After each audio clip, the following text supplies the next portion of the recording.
Tai sveiki, mėly kolegos, bičiuliai, draugai.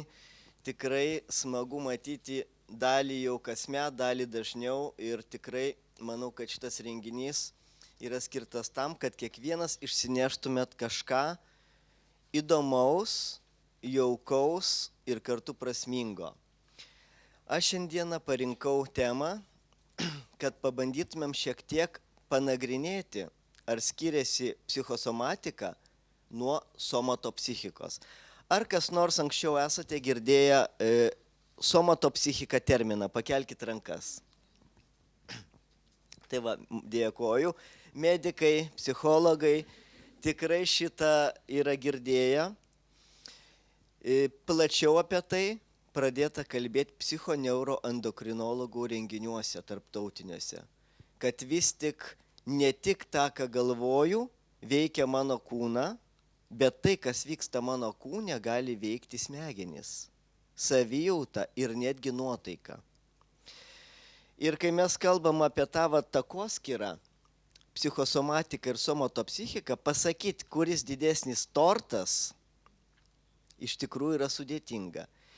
Kiekvienoj situacijai, priklausomai nuo jos tipo, kiekvienam žmogui priklausomai nuo jo genetinio sukirpimo, vienam bus stipriau psichosomatika, reikšis kitam somatopsichika. Kada intensyviau pradėjau nagrinėti somatopsichikos temą, tai per pandemiją, kai pastebėdavau, kad tiesiog po virusinių infekcijų arba net po skiepo žmonės pradėdavo jaustis kaip rūke keletą mėnesių. Kai kurie pacientai, ne visi, bet dalis. Kai būdavo darbingumas sutrikęs, netgi atmintis, energija ir kai kuriem netgi 3 mėnesius jau pasveikus reikėdavo reabilitacijos, kad jie atsistatytų. Ir va čia buvo tikroji somatopsichika, kai kūno pokyčiai lėmė tuos psichologinius dalykus. Ir kai nagrinėjau būtent virusinių atvejų tą somatopsichiką, tai daėjome iki to, kad mitochondrijos ląstelės energetinis centras ir diriguoja somatopsichikos procesus. Ir dėl to šiandieną aš jums šiek tiek norėsiu plačiau ir apie mitochondrijas pakalbėti. Somatopsichikos nagrinėjimas per pandemiją paskatino pagal poreikį mane kartu su Lietuvos mokslininkais ir Šveicarijos mokslininkais netgi sukurti preparatą, kuris pastiprina mitochondrijas ir gydo smegenų rūką. Jis taip ir vadinasi smegenų rūkas, kuris tik tai ką tik išėjo jau į pasiekiamumą. Tai esmė, kas yra, kodėl mitochondrijos gali somatopsichiką veikti. Mitochondrijos yra ląstelės energetiniai centrai, kurie turi potencialą tarp membranos. Ir mes esam ne tik fizinės, dvasinės, bet ir bioelektroninės būtybės. Tai labai svarbu žinoti. Dėl to, kai būnam darbo metu su kompiuteriu, su mobiliais, turi būti iš tiesų kas 1,5 valandos bent 5 minučių pertrauka, kad ir per dieną bendrai apie 45 minutės lauke, kad mitochondrijos atsistatytų. Nes tuo metu, kai esam tokioj savo įprastinė elektromagnetinė aplinkoj, krūvis mitochondrijų mažėja ir automatiškai žmogaus lygis krenta. Čia kaip išsikrovimas liktai baterijos mobilaus. Tai va šitas dalykas, mitochondrijų higiena bendroji. Na ir dabar pasižiūrėkim, kokios yra funkcijos mitochondrijų. Priklausomai nuo ląstelės, bet kuriuo atveju jos gamina energiją, bet kiekis priklauso nuo ląstelės tipos. Mitochondrija gamina ATF energiją. Ir smegenų ląstelėse yra 2000 mitochondrijų, plauko, odos, kaulo ląsteliai 200 mitochondrijų. Kuo organas intensyviau dirba, tuo daugiau mitochondrijų. Taip pat mitochondrijos reguliuoja apoptozę, ląstelės atsinaujinimą, kalcio jonus ir hormonus. O hormonai, kaip puikiai žinot, lemia ir nuotaiką. Streso hormonai nerimą didina, kaip kortizolis ir adrenalinas, o pavyzdžiui, kiti hormonai kaip endorfinai, neuromediatoriai dopaminas, serotoninas kaip tik kelia nuotaiką. Labai detalių grandinių aš nenagrinėsiu, tik noriu pasakyti, kad mitochondrijos yra kaip šveicariškas laikrodis. Ten viskas turi būti labai tiksliai, yra 5 grandinės. Ir jeigu kažkas sutrinka, žmogaus energetinės lygis krenta ir žmogus gali tiesiog būti kaip ir fiziškai sveikas, puikus kraujospūdis, puikus parametrai širdies, kardiograma, plaučiai, o žmogus jaučiasi nedarbingas. Tai vat mitochondrijų stiprinimą ypač gerai neseniai aprašė prieš 5 metus klinikinės mitybos žurnalas ir pasakė, ko reikia, kad mitochondrijos būtų stiprios ir kad žmogaus tiek tonusas, tiek savivertė būtų pakankamai stiprus. Aš iš šito straipsnio susisteminau galbūt svarbiausius eilės tvarka šiuos dalykus. Tai yra B3 vitaminas arba netgi jo aktyvi forma NADH, ta pati, kur yra mitochondrijų kūras. Taip pat B1 vitaminas, B2, B12, po to jau eina 5, 7 ir 9B. Alfa lipoinė rūgštis, jie svarbus trikarboniniam ciklui. Tuo metu, kai skaidomos yra medžiagos mitybinės ir gaminasi energija. Taip pat matom, kad svarbus selenas, E vitaminas, kofermentas Q10. Jie svarbus elektronų transportui ir to krūvio palaikymui. Kuo krūvis geresnis mitochondrijos elektrinis, tuo jos funkcija stipresnė. Apie karnitiną dar plačiau pakalbėsiu, dėl to, kad jis labai svarbus yra rūgščių skaidimui ir jeigu mitochondrijos miega, netgi svoris gali didėti žmogaus, nes nesigamina energija, o nesigamina dėl to, kad neskaidomos yra riebiosios rūgštys. Vat karnitinas yra pagreitintojas tų procesų. Selenas yra naujom mitochondrijom svarbus ir cinkas taip pat. Dabar taip, kada ką naudoti, net nesvarbu, kurį pasirinksit vitaminą, ir nebūtinai visus reikia naudoti. Bent po porą mėnesių. Ta vitaminą, kurį jūs jaučiat, kad jums reikia, jūs ir tai sustiprinsit mitochondrijas. Nes mitochondrijas ant tiek yra savireguliacija, jeigu tu kažkokią grandį stipriai sustiprini, sustiprėja visas garvežio sąstatas. Nereikia kiekvieną vagoną stiprinti. Užtenka kažkurį sustiprinti ir važiuoja visas sąstatas. Dėl to detaliai mes tų procesų ir nenagrinėsim. Na, iš tiesų galiu pasakyti, kad labai svarbus komponentas yra mitochondrijom, gliutationas.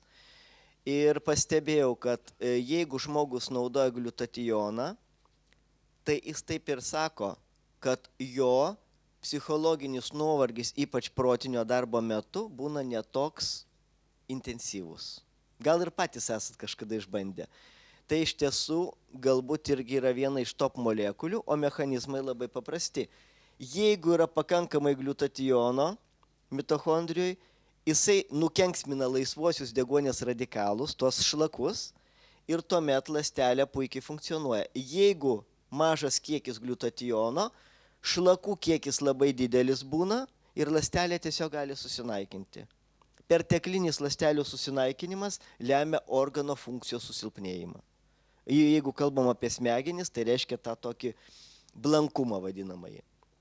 Dabar, kodėl svarbu palaikyti cholesterolį, kad būtų geras smegenų darbas ir atmintis.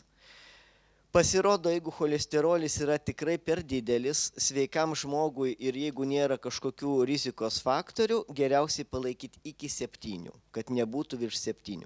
Jeigu jis yra virš 7, nors oficialios normos ten žymiai mažesnės yra, bet orientyras yra, kad svarbu neviršyti 7.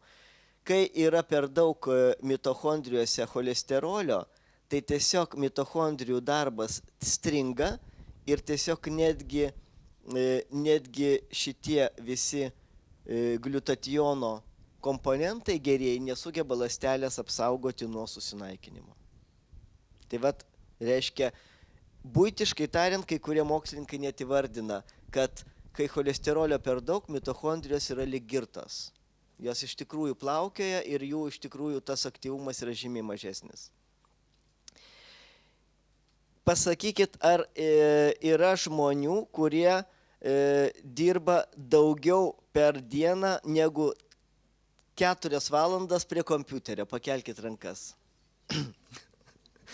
Tai praktiškai tikrai dėkui, didžioji auditorijos dalis, tai jūsų vaistinėliai magnis yra privalomas. Ir nežiūrint to, kad ten mėšlungis yra ar nėra, nes ten jau trūkumas stiprus magnio yra mėšlungis. Bet magnis pasirodo atstato tą elektrinį mitochondrijos potencialą ir atstato jos nuovargį dėl elektromagnetinių bangų. Būtent specifiškai. Ten visi kiti papildai tai bendrai stiprina mitochondrijas, o magnis padeda jom atsistatyti jėgą po elektromagnetinio pasekinimo. Tai va čia iš tikrųjų tokie duomenys labai buvo įdomus, nes magnis yra susijęs su elektriniu krūviu ląstelės membranoj mitochondrijos. Dabar stresas. Kaip jums atrodo, ar veikia mitochondrijas? Jeigu jau uždaviau klausimą, tai ko gero veikia. Ir iš tiesų įrodyta, ir mes dabar jau einam link tos takoskyros tarp somatopsichikos ir psichosomatikos, nes iš tiesų stresas ir mitochondrijos yra labai susiję. Ir bendru atveju, jeigu streso yra nedaug, tai mitochondrijos tik pastimuliuojamos yra ir nieko blogo. Reiškia, kaip su botagu arklys šiek tiek pagenamas, na greičiau. Bet jeigu pastovų stresas, tai čia lik nuvarytas arklys. Va taip mitochondrijos jaučiasi. Ir netgi mokslininkai įvardino, jeigu yra užsitęsęs stresas, čia vadinasi allostatic load. Kai yra allostatinis krūvis, tai vadinamas stresas perpildo stiklinę. Perpildyta stiklinė. Tai svarbiausia išvada yra nedaleisti, kad būtų užsisluoksniavęs be pertraukių stresas. Daryt pertraukas, daryt kažkur išvažiavimą, pertrauką.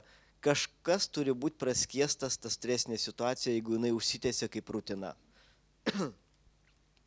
Dabar kalbant apie bendrai streso įtaką į ląsteles, tai kai buvo nagrinėtas per psichoneuroendokrinologijos prizmę, užsitęsęs stresas veikia ir mitochondrijų krūvį, bet jis veikia net ir telomerų galus. Tai yra to biologinio laikrodžio identifikatorių.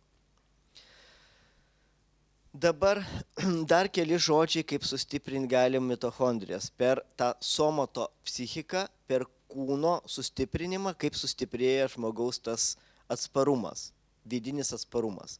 Tai labai daug mokslininkai nagrinėjo preparatų su ženšeniu ir aktyviu B3 vitamino forma.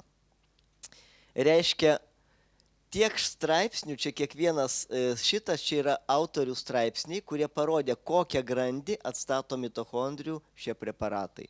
Tai tikrai yra paprasti, augaliniai įvairių formų gali būti, net nesvarbu kokią formą, koks gamintas, bet iš principo šitie dalykai bent porą mėnesių per metus, ypač pavyzdžiui rudenį ar pavasarį, iš tikrųjų yra mitochondrijų pakrovimas. Kaip yra elektromobiliai. Važiuoja, gali būti naujas elektromobilis, jeigu išsikrauna, jis negali važiuoti. Lygiai taip pat mitochondrija gali būti tobula, nauja, bet jeigu krūvis sumažėja, jinai silpniau dirbs.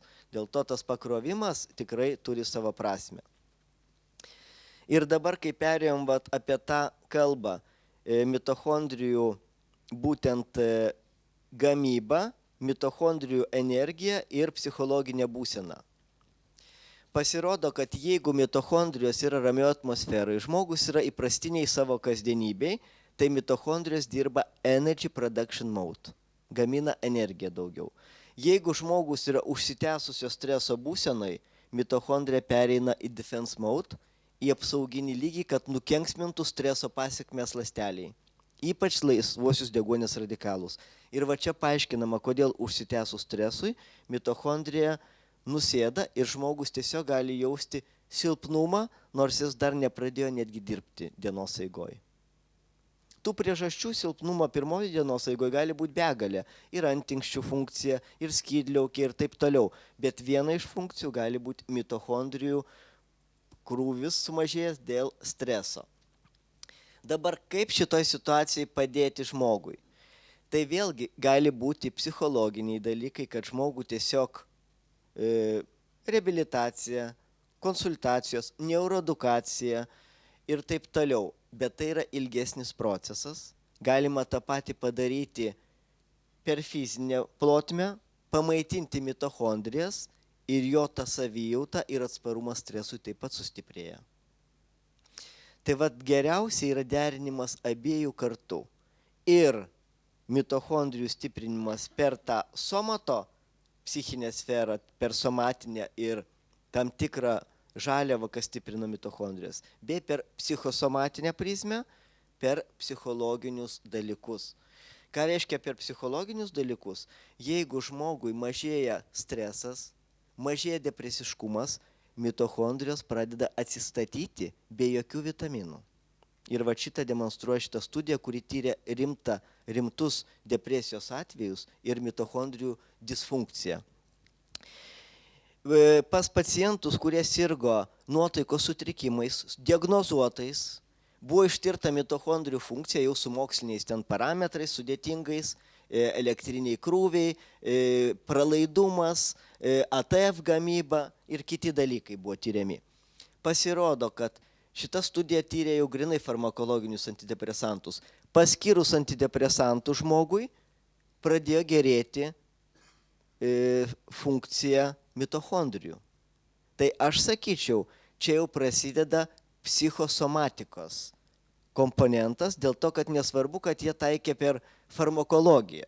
Tai gali būti ir psichoterapija, tai gali būti ir augaliniai dalykai, tai gali būti neuroedukacija, bet jeigu tu psichologinę sferą sutvarkai, pradeda mitochondrijos atsistatinėti. Tai čia buvo labai stulbinantis dalykai, kad net jų gamyba ATF ir visi kiti dalykai pradėjo atsistatinėti, jeigu žmogui atsistatė nuotaika.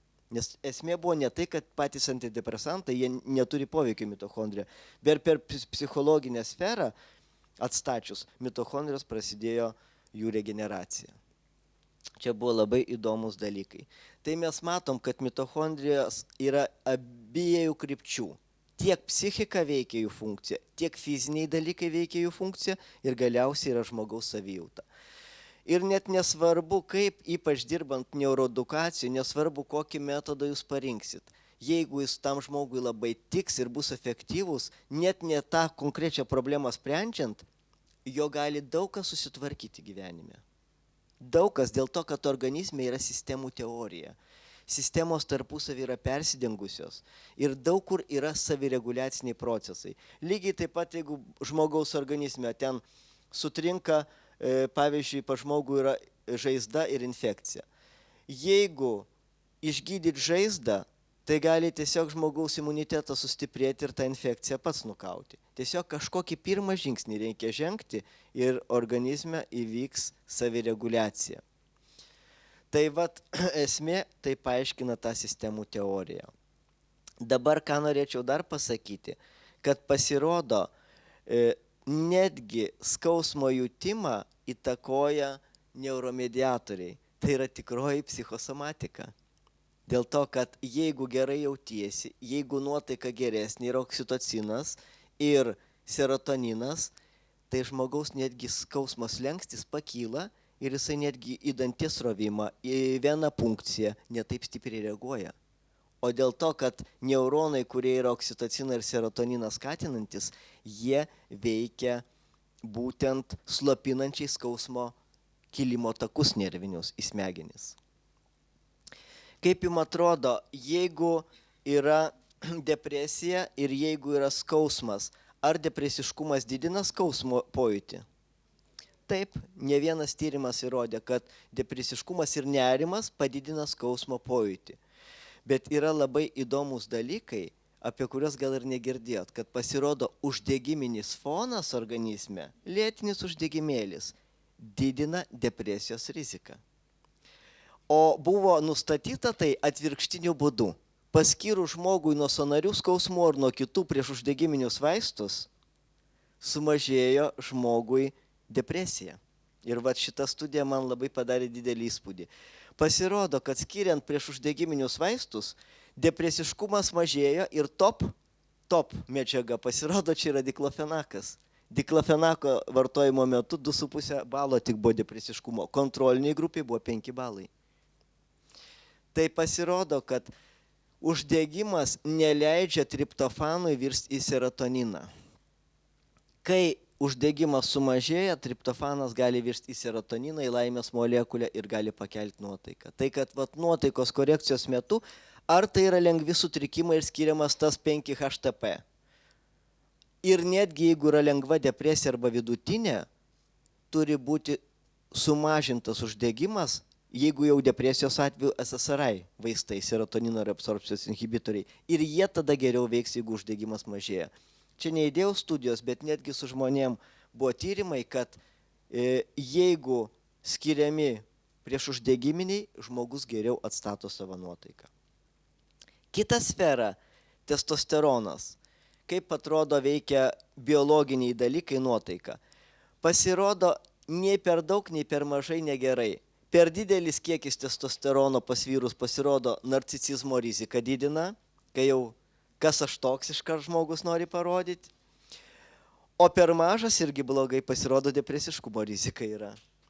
Tai kaip sakoma, medicinoje, biologijoje, psichologijoje niekur negalima perlenkti lasdos nei į vieną, nei į kitą pusę. Čia norėjau parodyti, kaip hormonai ir nuotaika susiję.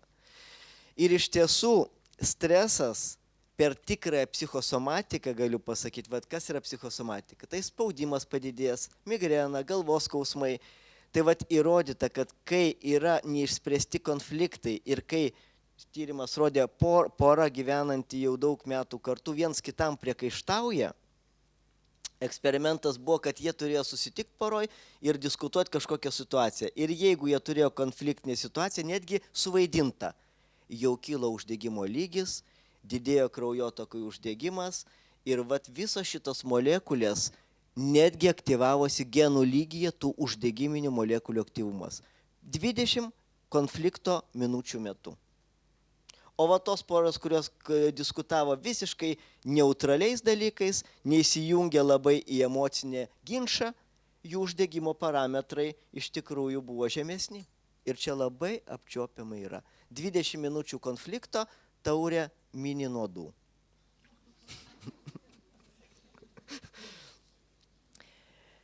Lūkesčiai mūsų klientų ir pacientų vis tik prognozuoja, kaip jie reaguos į vaistą.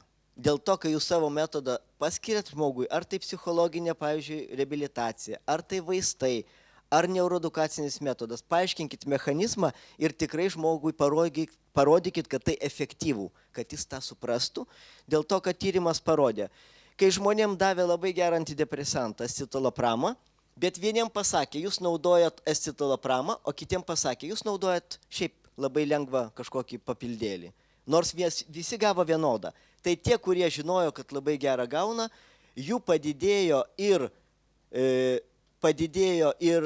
sumažėjo nerimas, sumažėjo dopamino kiekis stresinėse zonose smegenų, o pas tą, kurį žinojo, kad čia nieko gero negavo, išliko padidėjęs nerimo lygis biologinė prasme. Simptomai sumažėjo iš karto ir atsakas buvo geras tie, kurie žinojo, ką gauna.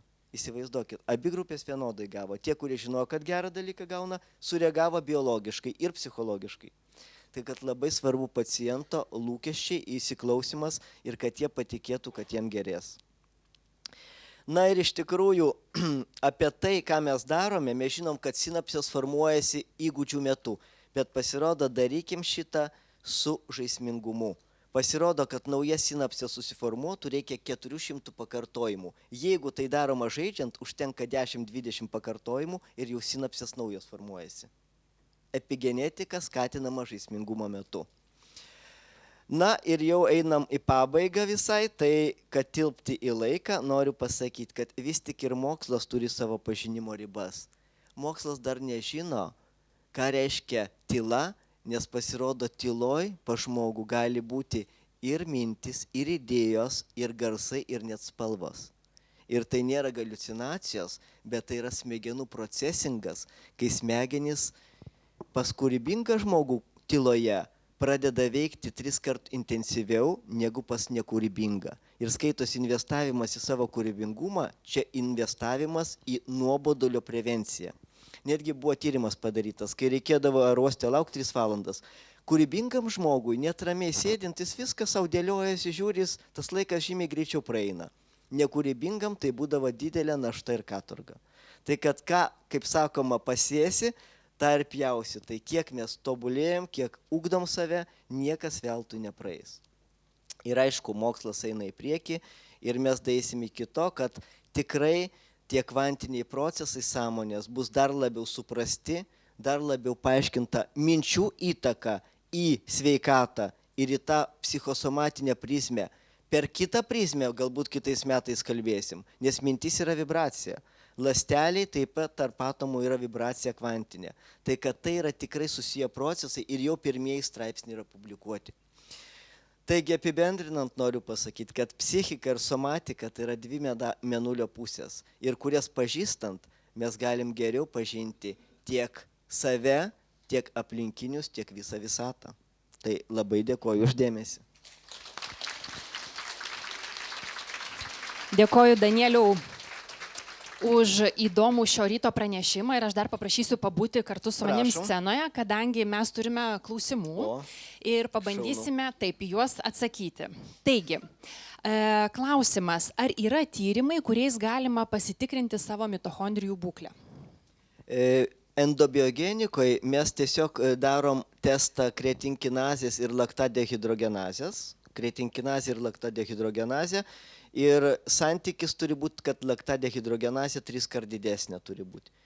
Reiškia, kuo mažesnė laktadehidrogenazė ir kuo didesnė kreatinkinazė, tuo silpnė mitochondrijos. O moksliniai plotmiai yra tyriamas NADH kiekis mitochondrijoje, bet čia yra jau daugiau moksliniai plotmiai. A, supratot. Gerai, kitas klausimas. Magnio yra įvairių formų. Kuri efektyviausia būtent smegenų rūkui? Magnio malatas. Magnio malatas.